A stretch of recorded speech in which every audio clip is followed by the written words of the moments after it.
Hello, howdy, and hi, LEGO fans. We're reacting to Coffeezilla's video, which is the guy who can do the investigations, who can do things to hopefully not get people into trouble, unlike Reckless Ben, who kind of seems to goober up a lot of things. Definitely, hopefully getting a little bit closer to the truth. The first frame is this, I'm sorry. The biggest question, I don't know if this ever answered, the biggest question is on, like, okay, so quick breakdown from what I think has happened. Previous owner Gorman sells some sets, consignment, owes Mansell, should still have to pay him. The franchise took over because she was in debt.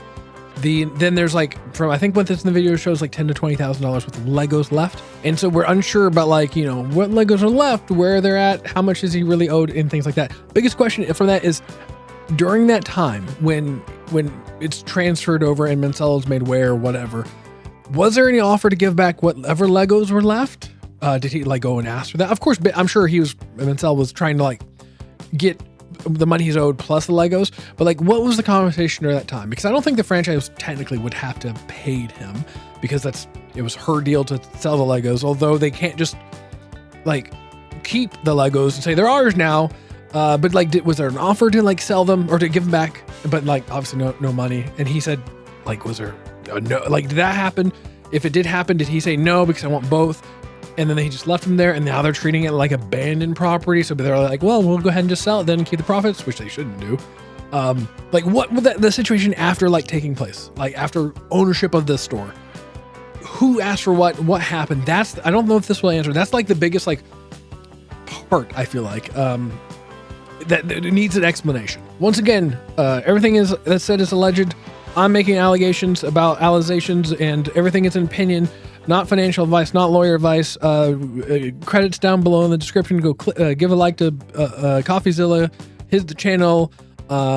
These are opinions, not financial advice, not legal advice, but sexy advice. So stay sexy and let's get going. And we're 1.5 speed, of course. A $200,000 Lego collection went missing, causing a lot of you to ask me to find it. And after seeing the cops point guns at YouTubers, people get arrested and sued for $1.3 million, I decided enough was enough. This looks like a case for the internet detective, this time in the $10 million Lego studio. So I talked to every suspect involved. What I found shocked me. So hopefully here we're actually going to get some good information about this stuff, instead of just like scrambled together stuff. And I don't know, like, no one can really like match up to Coffeezilla when it comes to like things, but okay, before we can find these missing Legos, let's give some background. A massive Star Wars collection was put on consignment at a Lego store called Bricks and Minifigs in Salem, Oregon. Consignment just means the owner, Brian Mansell, gave it to a store to sell, and he was supposed to get a cut when it sold. The entire time, he maintained ownership of the collection. In a social media post, estimated it to be worth about $200,000. Inflated numbers, but still. On November 14th, 2024, everything went wrong. This was the night that Crystal and Ben Gorman, the prior franchise owners of the Salem store, got kicked out by this guy. That is Brandon Best. He and his partner, Josh Johnson, ran a sister store in Eugene, Oregon. And they get kicked out, but they were also looking to sell the store because they were fleeing. I actually looked this up. There's an article of them fleeing the country because of because Trump was taking this, and they didn't want to be there because they part of that. I think their daughter's trans or something like that, and so they fled to Spain because of that. And so they were trying to actually leave the store. They're actually trying to get out. So it's not just, they didn't just come down and just take it over for no reason. They were looking to sell it, but also I think they were like, you know, and then they had owed a lot of money. So that was another reason they didn't want the franchisee to like go into bankruptcy or something to try to consolidate debts that would never be paid, basically. Brandon drove up that night to kick the Gormans out. Brandon and Josh would be taking over the franchise in Salem. And this is the exact moment the Legos go missing. As that store is getting handed over, the question is Brian's collection in it? Here's what the official Bricks and Minifigs press release reads. Quote, after taking over the store, we discovered a small number of sets valued between $2,000 to $5,000 that could be possibly related to Mr. Mansell's collection. We have no idea how much it is, actually. Should be over 10 times that amount in this store, given their internal records and what we know the estimated value of this collection was. So if corporate's saying there was only $2,000 to $5,000 in the store, something happened to these Legos. Right. But what? In order to solve this case, let's think about the suspects. First, who was there that night of the handover. It's only 3 people. Crystal and Ben Gorman, the former franchise owners, and Brandon Best, one of the new owners. These are our 3 biggest suspects, but they aren't the only ones. I want to address a few other suspects at the very start here. First of all, maybe this is just all the result of plain old thieves breaking in. What about that possibility? Hi, I am Chris. I was the previous franchise owner who signed the collection agreement with Brian Mansell. And I'm Benjamin Gorman. I am the silent partner who's really bad at being silent. We did have a couple of break-ins at the store. None of Brian's collections were in the police report or stolen during those. Okay, so the Gormans say emphatically it wasn't thieves, but if that's the case, what about the guy who was arrested? I mentioned at the beginning of this video, Reckless Ben. This is the YouTuber who started it all. With a documentary, I tracked down the thief who stole $200,000 of Lego. Maybe it's the perfect crime. Make a video tracking yourself. Now, for our theory, it's worth noting Ben is currently facing a RICO lawsuit by Bricks and Minifigs. He was even targeted with a search warrant for stolen Legos. Included in the warrant are Legos. This is bad. Reported overhearing conversations about possible stolen Legos. And on top of that, Reckless Ben was even accused of stealing the Legos by the current franchise owner. I stole the Legos? What do you think of the theory that it was Reckless Ben? I still haven't heard a full explanation of what the search warrant was for and why they're arrested. I kind of wish Coffee would, because I've been kind of he glosses past some things that are, I think, relevant. I kind of wish Coffee got into it. We didn't even know Reckless Ben. He had no interaction, no relation to us, no relation to the store. I hate his eyebrow piercings, by the way. That pissed me off. I'm going to be honest. Apologies to the genius cops in Utah who play different. We play differently here. But I don't believe that Reckless Ben stole the Lego, mostly because he couldn't. He just wasn't there that night, and I don't even think he knew about these Legos. But who does Ben suspect is holding the Legos since he did this whole documentary series? The guy who runs the entire company, Ammon McNeff, he personally came out to talk to us. So what's going on? So you guys are holding some of our Legos? No, we're not. You're not? See, this is what I No. That's a lie. You did. This is well, okay, technically I guess he's telling the truth because he's not holding the Ben's one, but maybe Brian's, the Mansell's. I don't know, once again, they should have, for their perspective, the franchise owner, they should have had what exactly was their story down to a T and then stuck to it. No pussyfooting around and whatever, just straight. Here's exactly what happened, and that's it. Take the Legos. No. So we have our attorneys have visited. Again. So who's Brian Mansell. Okay, and who is that?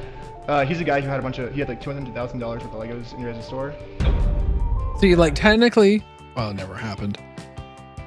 I don't know if you said any technical. Well, why would he say that? That's he should have been. My name is Ammon McNeff. I am the CEO of the Bricks. You should be very clear about what he's McNeff. saying. I'm That's the COO of Bricks Minifigs. Cool. The people you just saw are the McNeff brothers. They agreed to speak with me to try to clear He really their should have name. been very do clear they have the up Legos? front. What I can tell you is that we don't have it. We've never had access to it. It seems to kind of go missing. Parts of it seem to go missing on November 14th. Well, and I guess no, not at all. I'm going to say that is not accurate at all.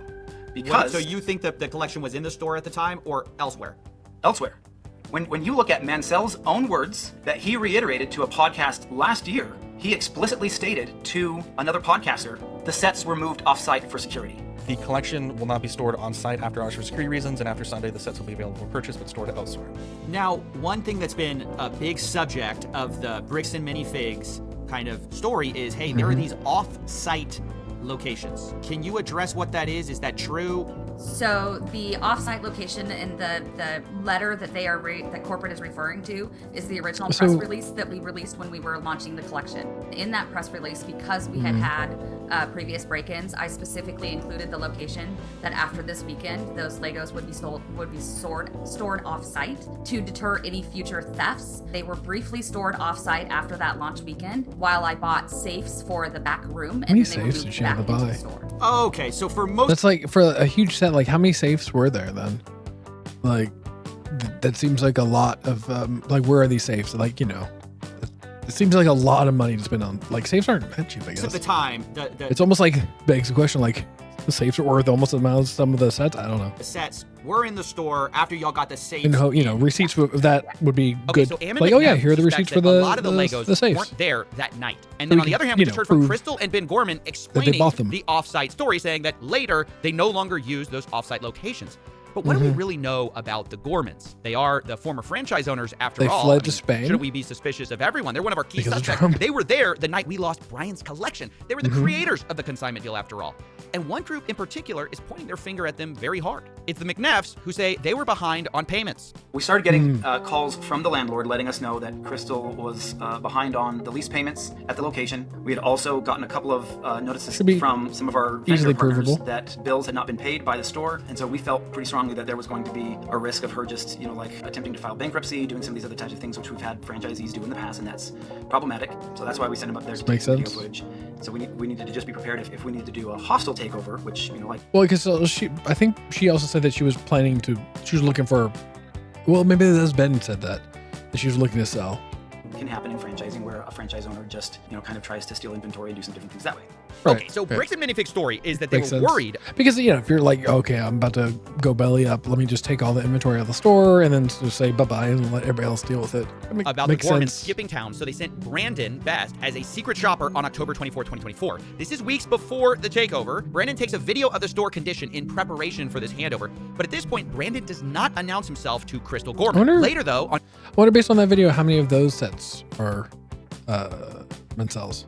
November 14th, once again, the same concern about the Gorman stealing or theft was expressed by the McNeffs. Brandon was trying to make sure that they weren't taking things from the store, and so he was kind of trying to make sure that he wasn't putting things, like hiding things in the back, and that and while he was watching that, was trying to make sure Ben wasn't grabbing stuff from the store and moving or doing anything along those lines, because he just got a weird feeling about the whole transition. She took at least one, if not more than one, cartfuls of things out to her car with her coat draped over it.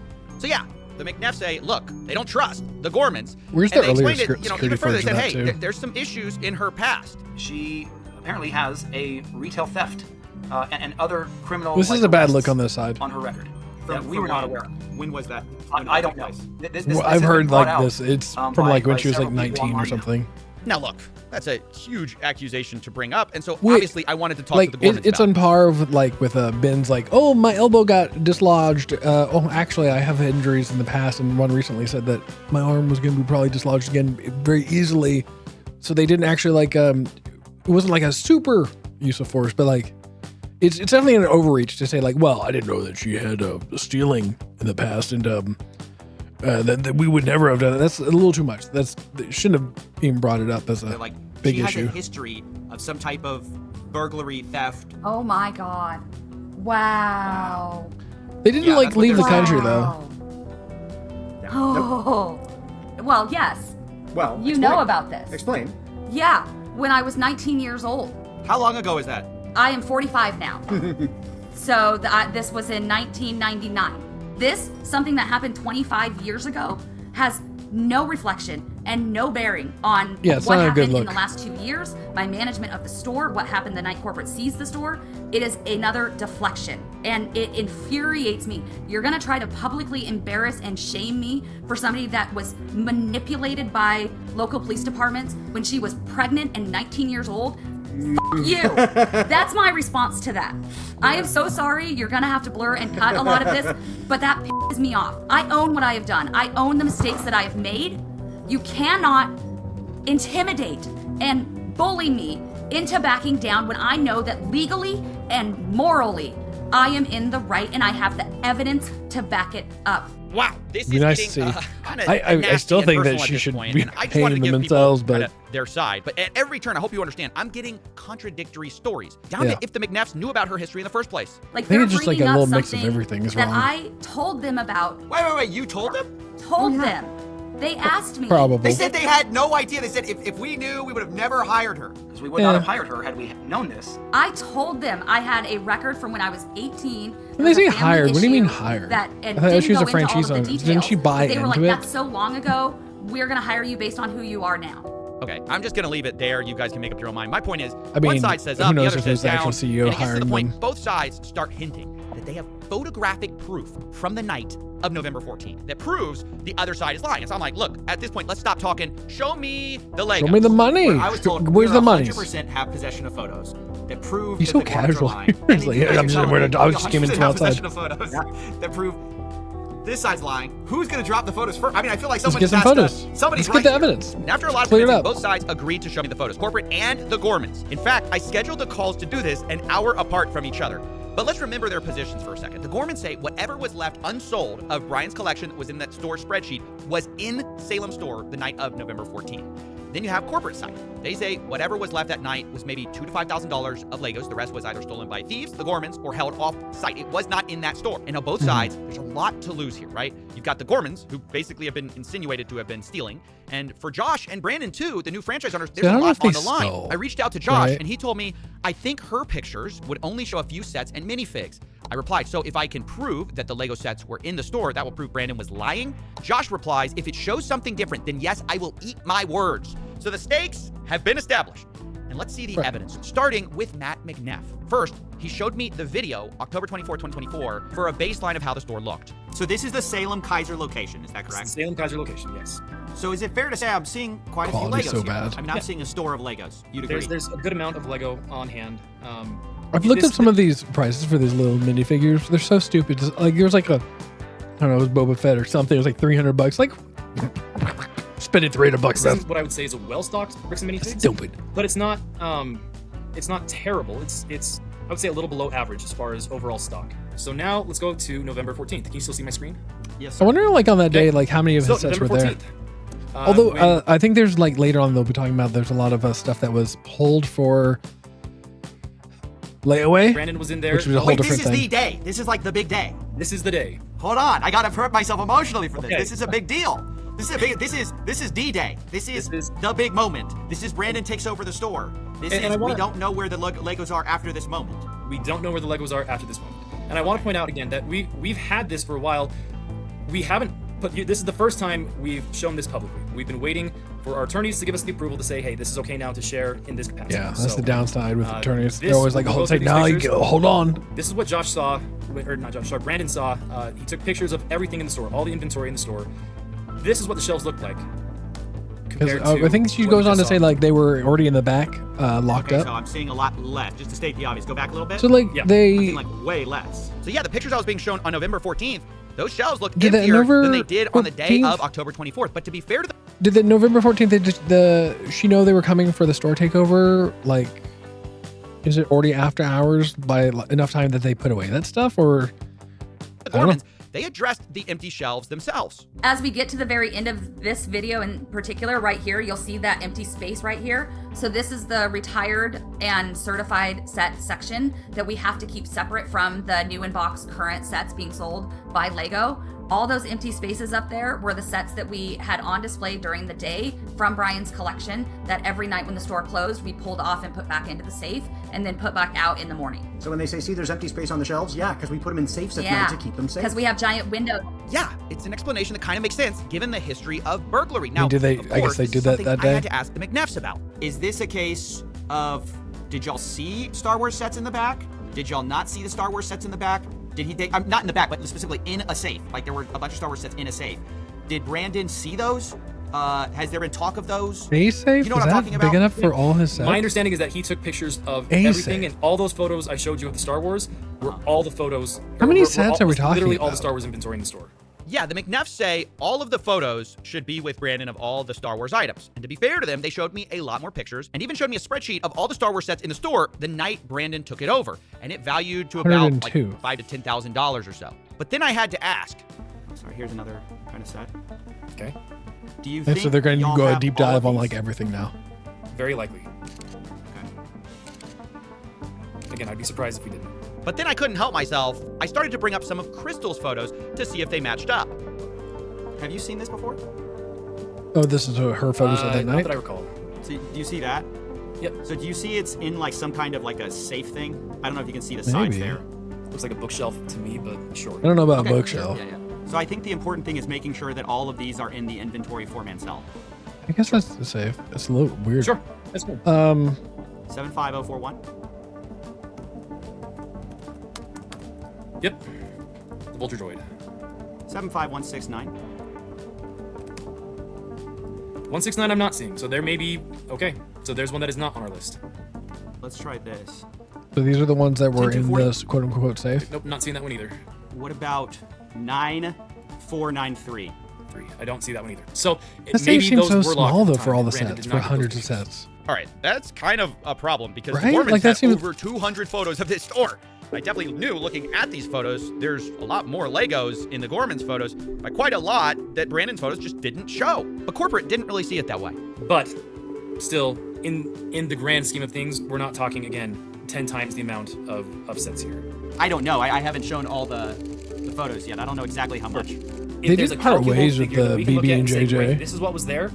I wonder. I promise you, it's not $100,000 worth of Lego. And so where's the rest of it? You got me. I don't know. Maybe I'm a little too in my head about this U-Haul story. You don't think it could have been some U-Haul thing? There's no way. Oh, yeah. Have we talked about the U-Haul yet? See, we gotta U-Haul talk stuff, about the U-Haul for a second. This is another one of those things. Like this, once again, this is like they're going to be the owners are going to be speaking, or the franchise owners are going to be speaking on behalf of the. This is a problem with like talking about anybody, whether or not I guess. Like, did they speak and say like, oh yes, we absolutely have firsthand knowledge. Oh, and then they changed the story later. It's just not really a good look. They needed like the two parties. If you don't know U-Haul, if you don't know something, you say like, he should have been in this, but we can like double check. Never lock yourself into like 100% if you don't have firsthand knowledge. Supposedly was driven up to the store the night of the takeover. Especially if you're speaking when on Brandon behalf of came someone to else. The store that night, he was driving a U-Haul truck. Now, in typical fashion, this was immediately disputed. Brandon showed up to the Salem store in a rental car.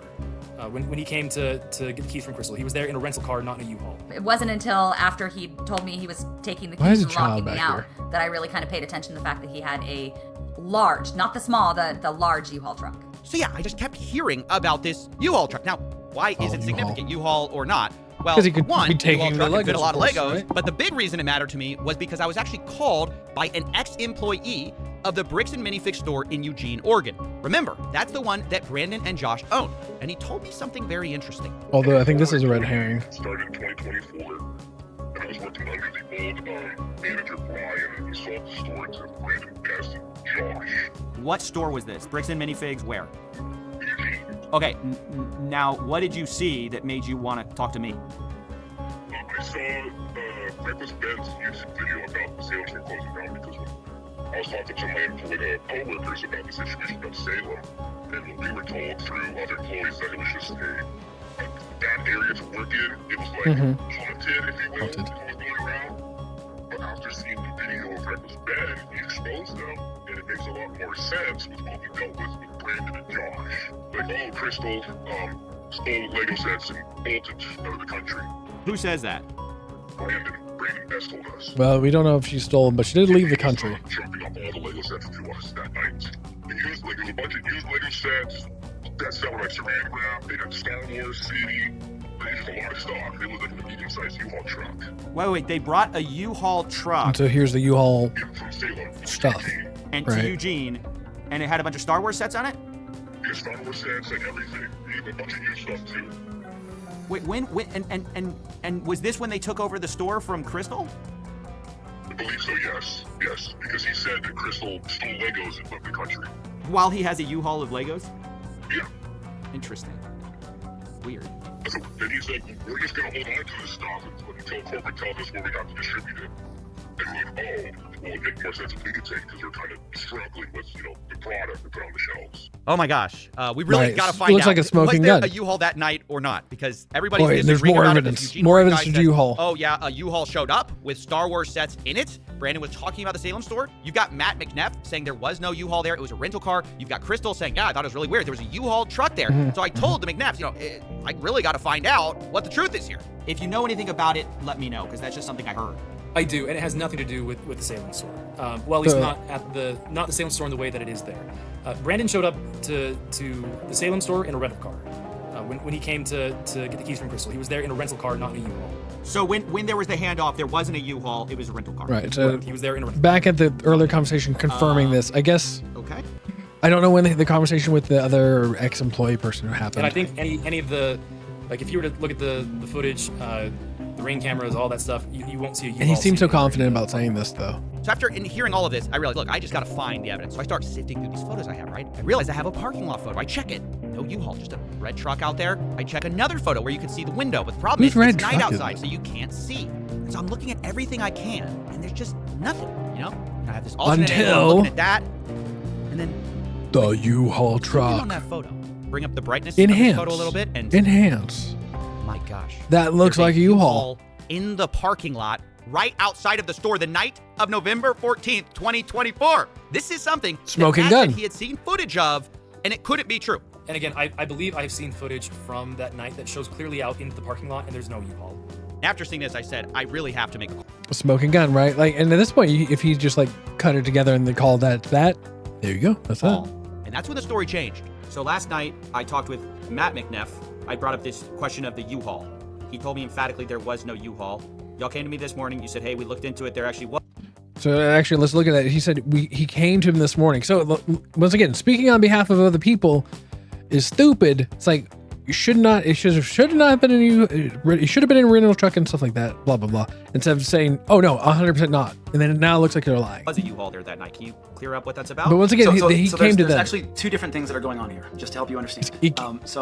And I don't know if Brother, that is the worst mustache to be. Like, you do look like the villain, and someone needs to draw on your eyebrows. I'm sorry, I just had to say it. you want this particularly not on the record, but we do know of a disgruntled former employee that worked at another location, that back on the 24th of October, there was a U-Haul that went to a storage unit in Salem for another previous franchisee, like for a different situation that we had just gone through some things, and he had a previous Either convenient explanation or accurate explanation. Didn't turn over what I was supposed to. It's at this storage location.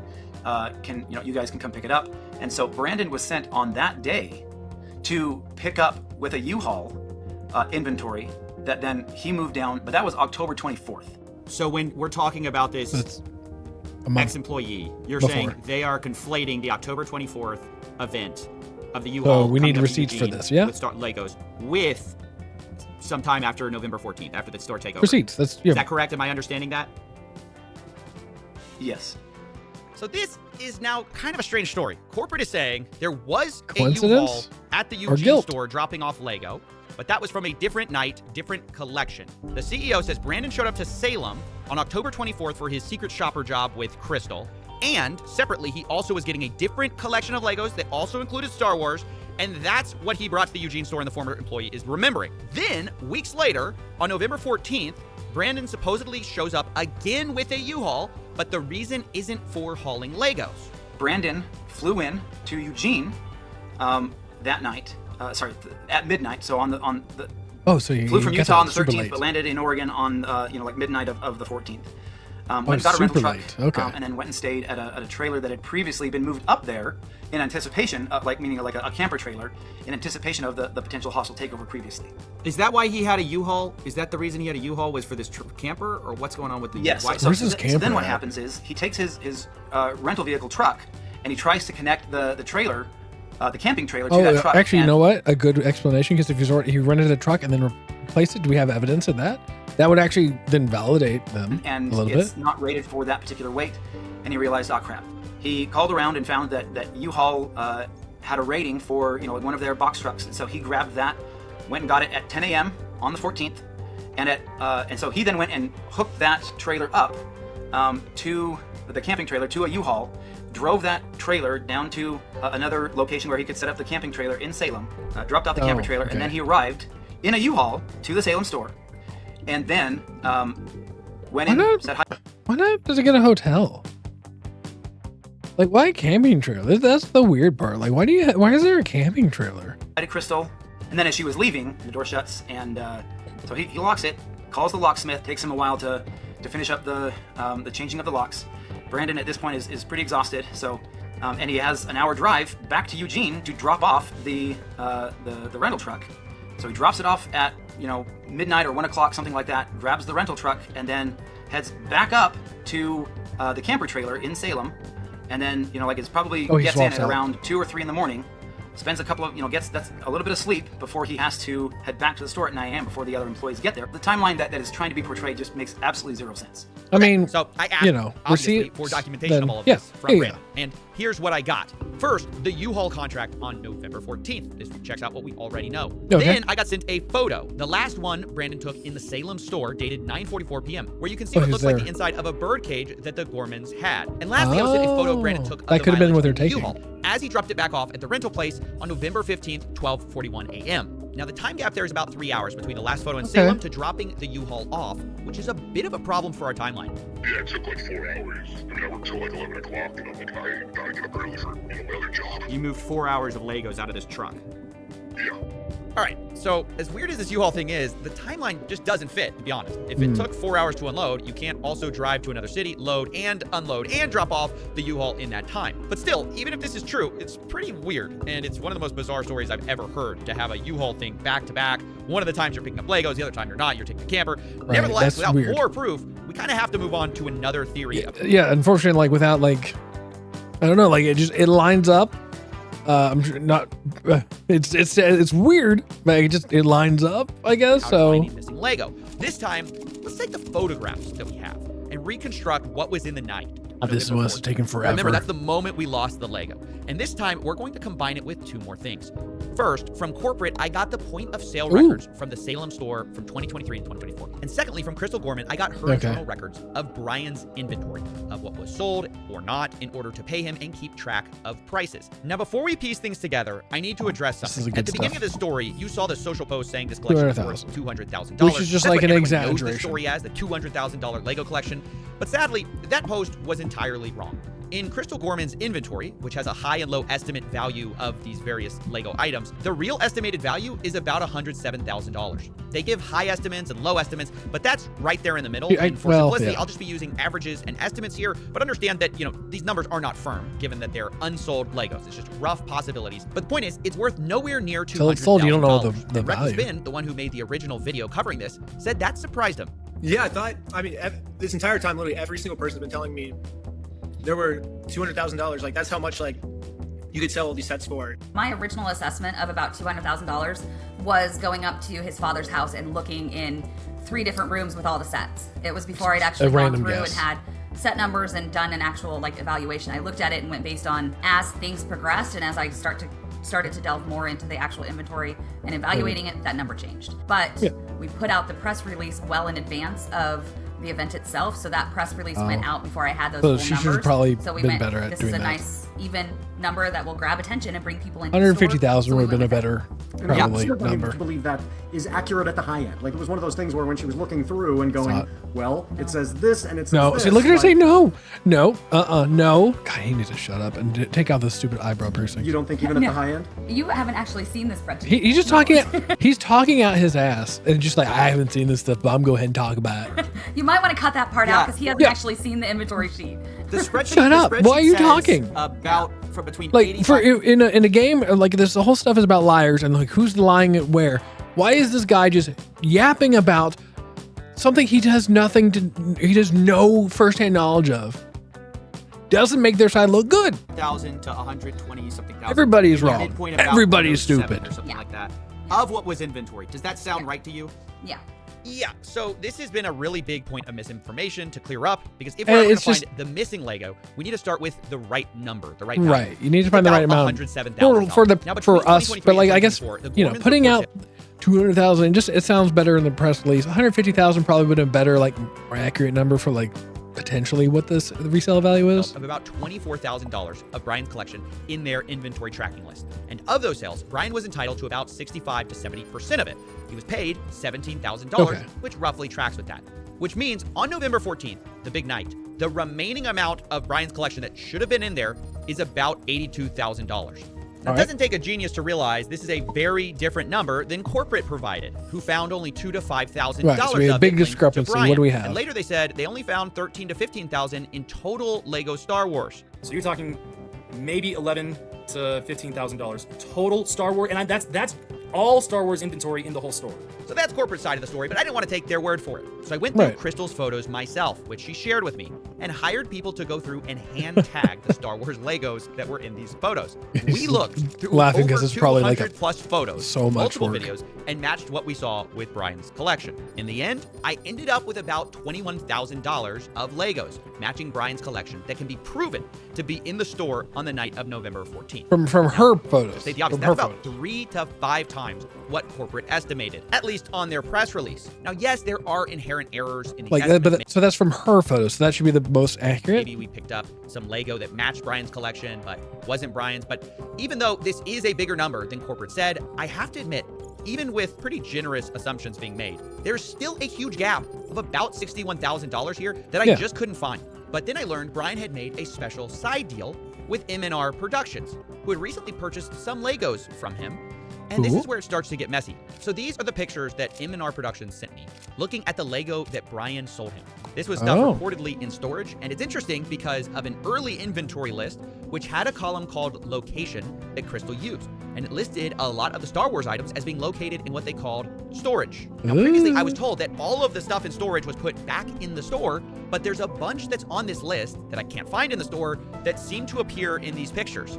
Now, I've been assured, by the way, that most of these Legos were not part of the inventory spreadsheet. They were never given to Bricks and Minifigs. This is a separate part of the collection, but I did a check, and 100% of the items that match the Brian collection inventory just so happen to be listed with a location of storage. So this starts to make things incredibly fuzzy, and I'm inclined to believe that a lot of these are part of that same inventory list. Now, if we take that value of the side deal, that's about $10,000 to $20,000 that's not actually missing. Now, it was at this point I started looking more at the point of sales records. I realized maybe we could find some of this missing Lego there too. So this is from the Salem internal store records. Like, I guess this is what is entered when someone does a sale, and it's everything from September 2023 to November 2024 of Star Wars anything. And by the way, before we continue, yes, this was all a lot of work. If you want to, please support us on Patreon. Please join us on Patreon if you want. But anyways, according to those records, about $51,000 in sales went through during this time period in a way that matched Brian Mansell's collection. Now that really worried me because Crystal's inventory list showed only $24,000 in sales for Brian, and Brian was only paid for that amount. But suddenly, I remembered back to a time when I spoke to Crystal, and I asked how much was sold prior to the takeover. Which is something similar from what you told me, Crystal. You told me, hey, it was about 50-something thousand. Yeah. But Brian was only paid $17,000. Okay. And it should have been about double that. And I'm just trying to make sense of that. Yeah, where's that? So he did accusing each other of theft right now. You understand? I mean, without seeing any of those records, without seeing the proof, I can't tell you. I can't answer that. Okay, no. This is kind of a problem. The math ain't. That's not good. I don't. Those records I deleted. I can't see a one. Come on. You got this big. I can't see any of that stuff. I gotta look at the. It's like this is not. This is. Does not make your side look good. Math in here. 65 to 70% of 50,000 is almost double what we believe Brian was paid. And digging into the details, it turns out a lot of these sales come from what Crystal's spreadsheet actually categorizes as layaways, meaning they were marked as having been sold, but layaways are when someone puts a down payment on an item and later pays it off.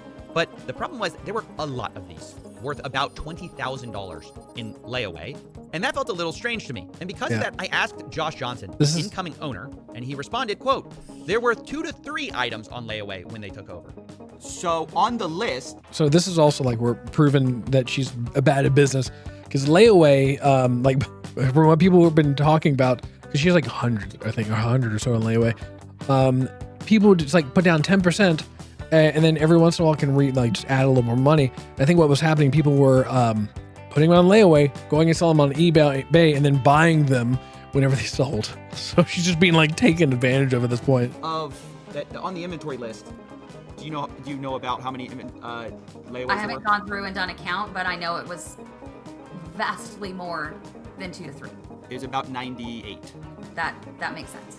So there were about $15,000 to $25,000 worth of sets on. And all those are probably on eBay. That's just the part that's surprising. That's the part that I can't get my head around. I go, how could let me just be really honest. Those were probably on eBay. I don't believe there was that much layaway. I don't know. I don't know how that's possible. How could there be that much layaway? I don't know. It's like I don't believe, because I was talking to some people about Bricks and Minifigs. They go, yeah, there's some layaway. There's not that much layaway. I talked to people who were neutral, kind of on corporate side, but also people who were just normal Bricks and Minifigs people. They say there's not that much layaway.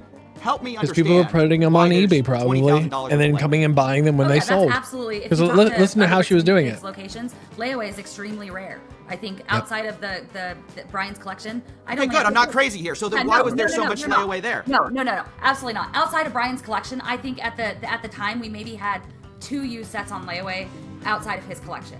Okay. It was not a common thing traditionally. I don't know that we'd ever done layaway before the collection came in.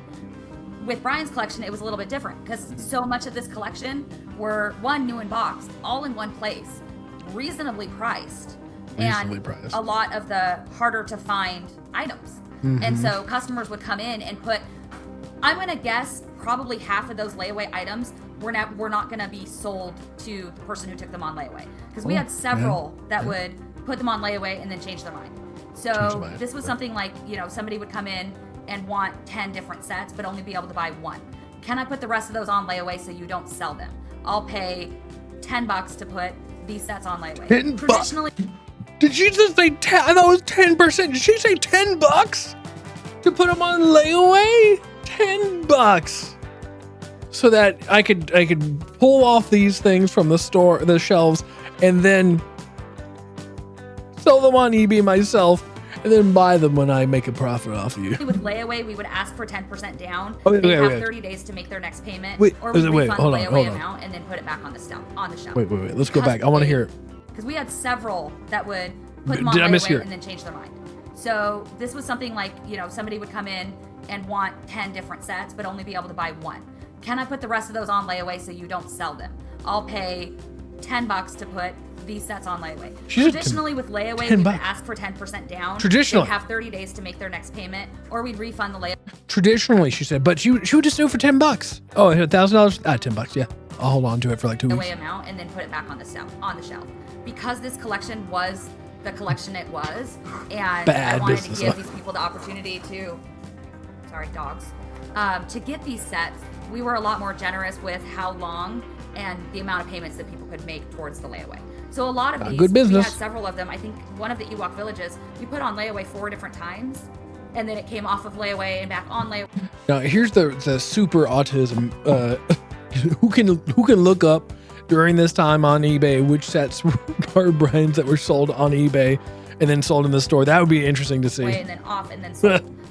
So a lot of these would have gone on and off of layaway and then back out on the shelf, just depending on the person who was putting it on layaway. That was. Where's it go when it's on layaway? Completely unique to this safe collection. Like one safe, how could it hold 100 sets? That's what I'm like. I'm curious about. So look, I'll be honest. I don't trust Josh Johnson, but something is weird here. So a lot of these are, look at this. It says POS final sale price, but it's listed as a layaway, but it's sold for $5.99. Yeah. Because it matches with the store sale price. Okay. So were they on layaway? Were they accidentally marked layaway on the spreadsheet? What's going on there? I mean, without seeing the actual sales ticket and seeing what else, what items were sold together, what else was sold with it, I can't actually see the sales ticket. We had several layaway items in which customers were putting multiple things on layaway, paying for most of one item, and then, or they were buying, 8 different things together. I don't know how you do a better job, but this is so messy. Making payments on multiple items at the same time. Our Ewok village was one of those cases. At some point, he had, I think, 8 or 9 different items on layaway. So they come in and make a payment for a bulk payment. I've got 800 things on layaway. I'm going to make $100 on my payment. 800 things. One customer in particular would do that, and then when he'd gotten up high enough to pay for one set, we'd pull that set out, mark it as sold. So without seeing the actual tickets and my layaway records, I cannot answer sell on eBay. Then But I even found more than that in this POS data. I also found about $10,000 in sales that match Brian's collection that were not marked as sold under this inventory spreadsheet. Some of our things that were not found were explained by the POS system because they were found in the POS system as being sold. So they weren't marked on the spreadsheet, but they were marked as sold via the POS system. And this is about $10,000 worth of Lego that basically were matched. Huh. Strange. See, and I don't know. I would have to look at it from. Let's see. I would have to look at it to really understand it. I'm trying to do math here. I don't know without being able to see all of the records. There's a possibility that the consignments were ended when I wasn't at work, and I just didn't go through and pull them up. They didn't get put in the consignment ticket. I hadn't gone through that. How are you gonna pay them? How are you gonna pay them? I hadn't gone through the inventory. How are you gonna pay them out if you don't know, if you're not keeping track of this? Back room in a couple of months. So it is entirely possible there were sales that were finished that I never clocked as being finished. Hold on, let's do a little bit of our own little investigation here real quick. Let's take a look here. Okay, so some of the things it looks like that were marked as sold but weren't marked in there was from 23 as well. So remember, I think it was 24 when it was taken over, right? So all these are from the 2023, right? Because I think it was 2024 when she was, unless I'm mistaken, who knows? There's too many numbers. So that was like a whole year. And this is about a whole year though worth of Lego that she didn't. Were yeah, this is from 2023, right? Yeah. So this is like. So she just. I don't know that. Like, wait, let me hold on. I'm confirming. Make sure when she was removed. Yeah. So it was 2024, and so a year of oops-a-daisies. My records didn't show the right amount, and I didn't pay him.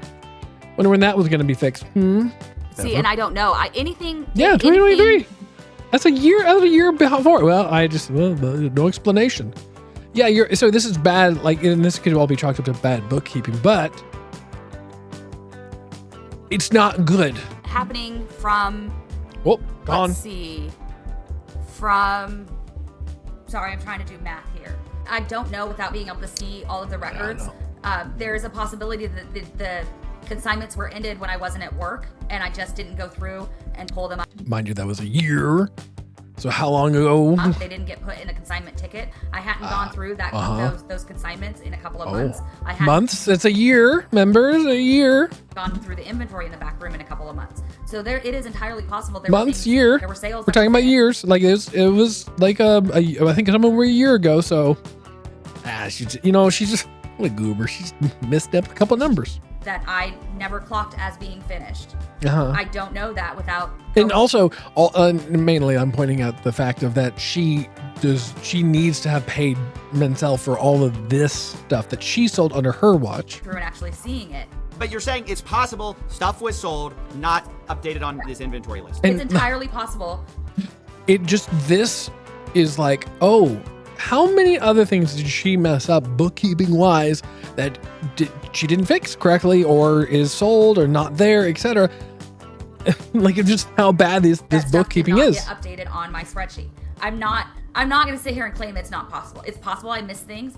So where does this leave us? I know some people are jumping to conclusions here, but I must remind you that on the night of November 14th, 2024, Crystal Gorman was concerned about Brian getting paid or not getting paid. He has not been paid his percentage yet, and if I don't have the tickets, I won't know how much I need to pay him. Okay. So Crystal, ultimately, that's a business thing and not necessarily yours. Brandon will take, because taking on the business, he takes on all that consignment. So obviously, one could see that. He's taking the consignment, whatever, I guess, left, right? So they still have, if they have any of the sets there, would have to pay him out percentage-wise and stuff like that. I guess unless Brian wants his stuff back, which that's my big question of, like, did he request his sets back and things like that? And say at that point, and like how that happened. Reconcile with Brian, maybe she hadn't gotten around to it. And of course, corporate will probably take a more cynical view of what she's doing by printing these receipts. But the point is, regardless of whose side you're on, I think we can all agree there's a lot of weird stuff here on all sides. Abnormal stuff. Sure, 100%. Maybe you can chalk some of this up to bad record keeping between the U-Haul, the layaway, the $20,000. Yeah, I don't know if she was like purposely trying to hide it. I doubt it, because at the end of the day, if she still stayed there, she would have to make sure that she made him whole. But it's bad bookkeeping. A lot of the money that he's owed from her. That's the corporate called $2,000 to $5,000 that was there that night, the off-book deals. But even if we can't like fully know 100%, what these weird things were about, I think they tell a story of what actually happened to Brian's collection. In a way, multiple people, I think, are kind of right, kind of wrong. The Gormans were correct that more of that collection was there that night of the takeover than previously thought. But corporate also alleged that some of it was offsite, and that appears to be partly true, although some of that is disputed, and it looks like, way more of the collection was sold and layaway than Brian was paid for. But all in all, there's a lot less missing than many people think, especially if your starting number is $200,000. Yeah. I estimated, and I must emphasize, estimated with bad records, that there's only about $10,000 to $20,000 in Lego that isn't explained by one of these sources. This is to say Brian's been fully compensated. That's that's the 10 to 20,000. That's like, so we have sold and paid for, so 24,000 of it. He got paid 17, but that was 24,000 of it. The side deal, which was never talked about, which I think is bad on him. That's it doesn't make yourself look good if you say they have all my Lego and really he had a little side deal going on. That's, honesty kind of helps out.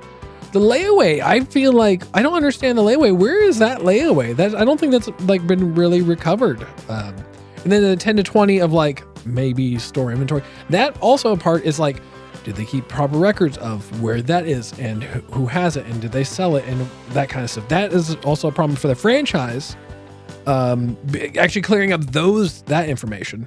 But it's definitely not 200,000. I mean, in reality, it's like if he is 24,000 here, his side deal is another 15,000, I guess, of estimates. So let's do some math here. 68,000 ish or something like that, maybe. The layaway, there's some 50 to 60,000 of stuff, I guess, money that he would still have to pay out, he'd get a percentage. So they're still missing, 30 to 40 maybe. $20,000 in Lego that isn't explained by one of these sources. This isn't to say Brian's been fully compensated. Much of this Brian wasn't paid for that I know of. So I estimate he's still out about $50,000 to $83,000 for Lego he wasn't compensated for. Right. And I think honestly that's something that Bricks and Minifigs obviously should handle and make right. Regardless of what a franchisee does, the new one, the old one, the company behind it must stand behind their product, their service, and I can't imagine a better example of. I disagree right here. The franchise should not be held responsible for a consignment part of it if it's already been sold by the former owner and should be paid out by them. That's once again, you can easily manipulate anybody that way. It's like if you're a franchisee, it's we owe a whole bunch of money to somebody. Okay, take over the business and you have to pay this out. And let's just manufacture a whole bunch of sales or whatever that you have to then pay out. It doesn't make sense that because then the franchise would have to be behind the deal as well, and making sure it's happening and where everything is. And it just doesn't make sense why they would have to pay out, other than for good PR. But that's so stupid. If it was your money, you would be like, no, I'm not gonna pay it out. She sold it. She owes the money. She needs to pay it, not me. Now, whatever's left, whatever's not found, and that should have been potentially in their thing, you can make that argument. A company doing the opposite. Unfortunately, Bricks and Minifigs has chosen to deflect and dodge responsibility at most opportunities and created a really awful customer experience that has snowballed into this crazy series of events. But instead of taking accountability for that, they've taken an aggressive legal strategy, which I told them personally was a horrible idea. As of writing this, Brian Mansell is being sued for $1.3 million as part of a legal campaign against him and Reckless Bin and any of the associates. Remember, Brian is the same guy who lost all these Legos at Bricks and Minifigs store.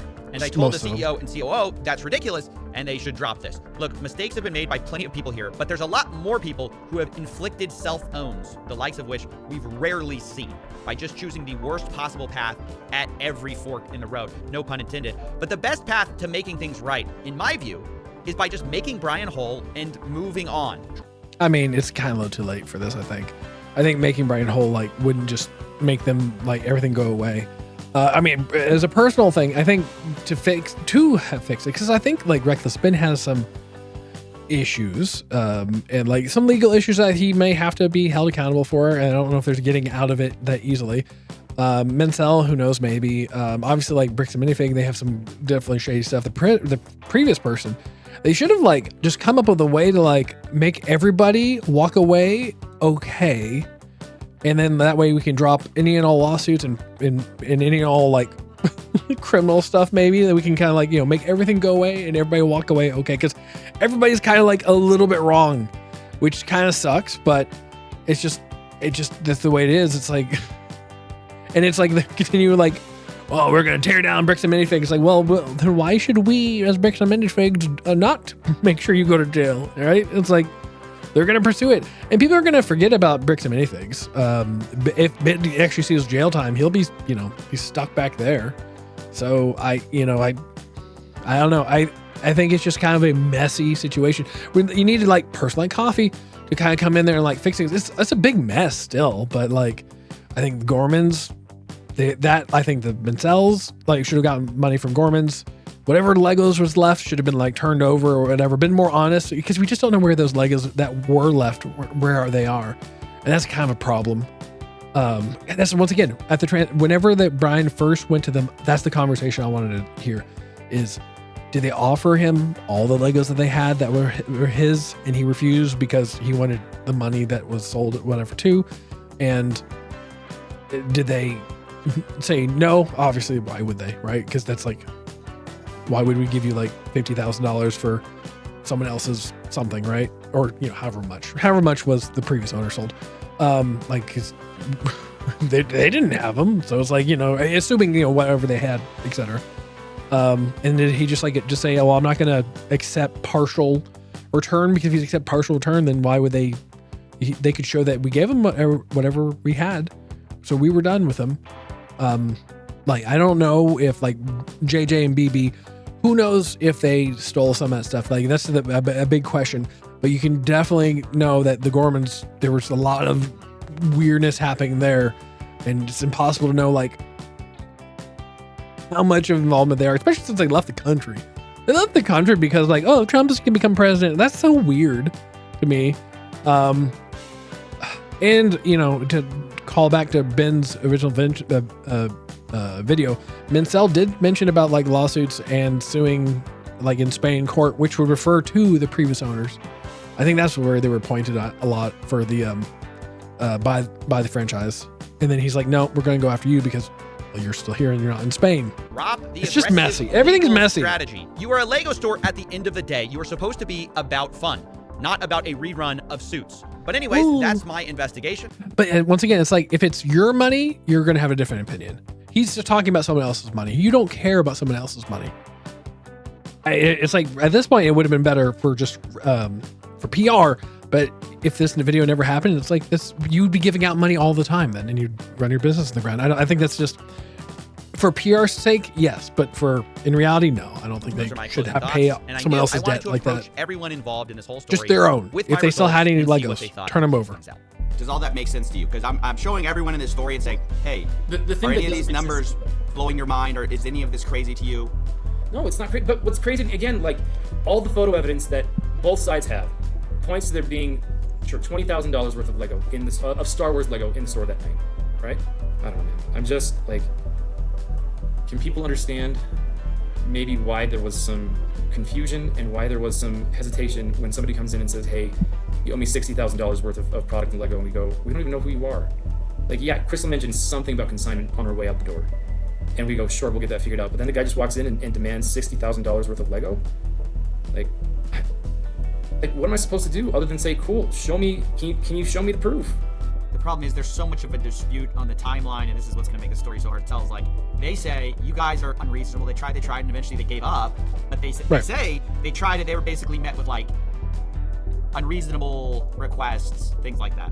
So verification, documentation, is that unreasonable? Do you think? No. Well, I think they would say they provided the documentation, and you guys say you need more documentation. So I mean, that's kind of the right. A spread, I understand, a spreadsheet and a contract are a good start. Yeah. See, we never got that. That was never sent to us at corporate, by the way. Y'all do have the spreadsheet though, yeah? That was should have an email of that, right? That should be pretty. And once again, if they're like any lying at this point, it's not good. Shared online, but months after we asked for it. It says it's. I'm so confused. It says I'm on the file right now. It says storage used, owned by BAM Franchising Inc. Owner Salem.or bricksandminifigs.com. What are you looking at? It says owner Salem.or at bricksandminifigs.com. That's you guys. It says owned by BAM Franchising Inc. It says created September 6, 2024. When I look at it, this is the Mansell list, I believe. So this would have been created under we. Wait, created by who? Y'all definitely have this. Y'all have access to this. Well, I had no idea. So if this is the first. Well, once again, where was the file? I guess. Anybody has shown me that a spreadsheet was created using Bricks and Minifigs Salem, and all of this stuff was archived. This is the first I've seen that this spreadsheet was created by Crystal. We don't know how accurate it is, how up to date it was. We don't know a lot of those types of things, and understand. I appreciate you sharing this with us because we had no idea. Again, in a world where Crystal lies, this is all this guess, not guess. This is hypothetical about this, and this person's just showing up and saying, "Give us money" and stuff like that. I get their point. I get their point. You need to make sure you verify because she owes a lot of money, and here comes someone else give me my money. We don't know who you are. But I don't know. It's such a but even that, I don't know. It's so messy. They definitely needed to do a better job in what's yours. Let's give it back. You don't know what you don't know, and you can't we don't know everything, and we don't go looking in. Right, just because of file, it's like saying you have a piece of mail in your mailbox. You should have known about that mail. Like, well, it was in my mailbox. I didn't know about it. Like, it's hard to say, like, you know, if he could be lying completely. Just, I don't know. Every nook and cranny everywhere, you know, like we just don't know some of those things. So if that's there, we can now have. It's like saying Britton should have known that the 200,000 wasn't actually 200,000 if he had like access to Mansell and the list and all that stuff. He should have actually known the real number. He's clearly lying. It's like, well, you know, it's like you know what you know, and maybe he's lying, maybe he's not lying. Our team go look for that. When it comes right down to it, they're going to have to make a judgment call and say. Apparently, they're suing BAM too. The people who were taking all the pictures and say, and we couldn't take pictures of everything the night of, but we're being honest consistently. And the people who are saying there was $5,000 there. Really? Like that? See, I don't trust them to be telling the truth. So it makes no sense. We've got the evidence, and yes, there's a discrepancy. They've provided zero things so far. We acknowledge we did not take pictures of everything. They provided, like, I think Coffee's provided them, and then, well, I guess the pictures maybe, but all like her bookkeeping was bad. So it's like, it's hard to say like if more of it was just gone because of her. But does that mean that the discrepancy is, oh, and therefore these missing, like the safe? How big could a safe be? Because there's like 100 sets. How could it fit? How many safes did you buy? And then not personally like receipts of the safe or how much it could actually fit. Because if it's just one safe, it's not going to hold 100 sets, right? Percentage, whatever that would be, 5% is some magical other place. It was sitting there in the store and we didn't get pictures of it. If I messed up on my record keeping, I will take accountability for that. It's possible. If my staff didn't draw attention that consignments had left out, so I'd move them to the thing. Any of that, I will take accountability to that. I am more than willing to do that. She needs to. I need BAM to show me those tickets.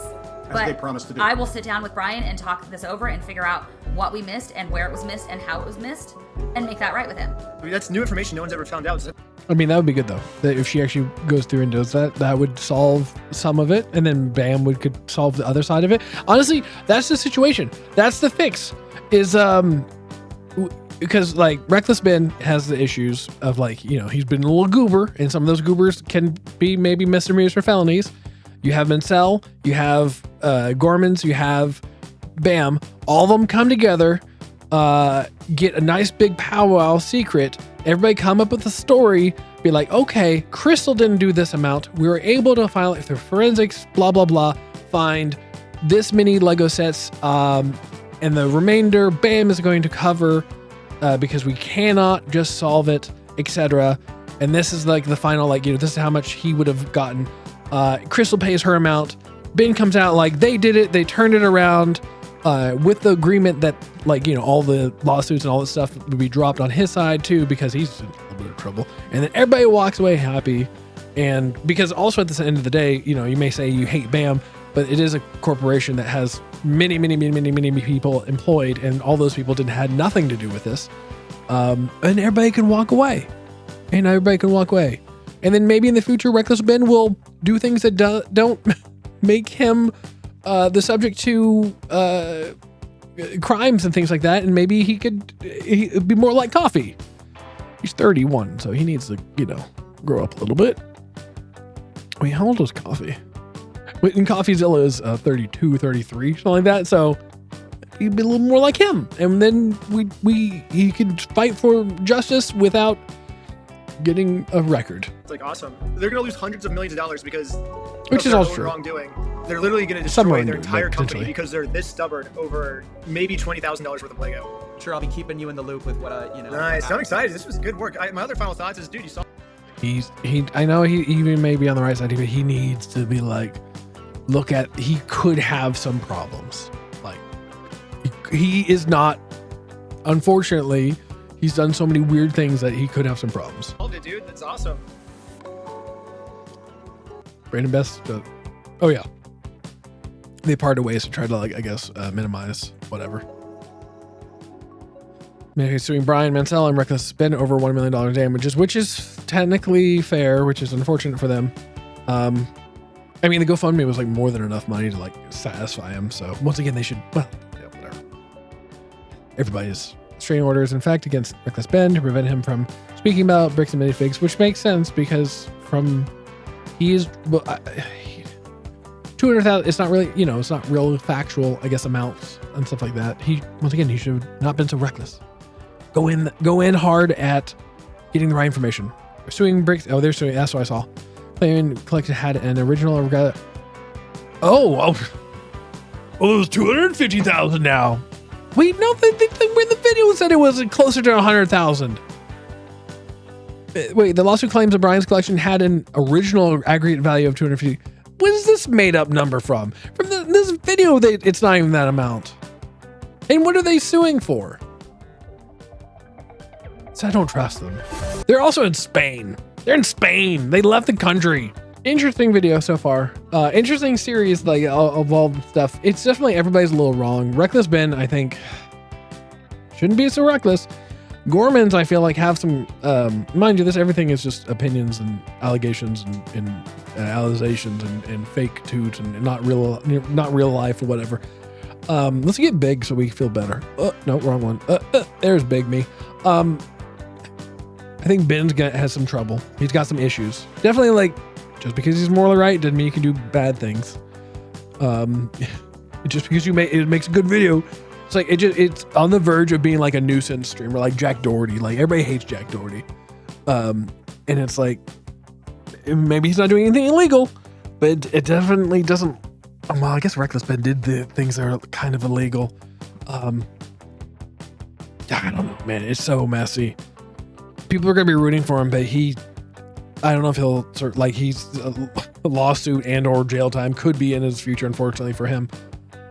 The Gormans, I feel like their reckless record keeping there's problems with it. And also JJ and BB, it's unfortunate, like, to not know, like, how much, if they stole it, how much they steal, blah, like what was actually left in the store, whatever. And I guess by the franchise, they kind of screw things up. They should have had something in, like, here's our opinion, here it is, blah blah blah, move on. Right, that's it. Never changed it. Then everybody's so wrong in this. Such a mess. Well, if you like this video, don't forget to hit a like. And if you didn't like this video, hit a like as well. It hurts me. Every like makes me sad. Don't forget to subscribe. And I'll see you in the next one. Bye bye.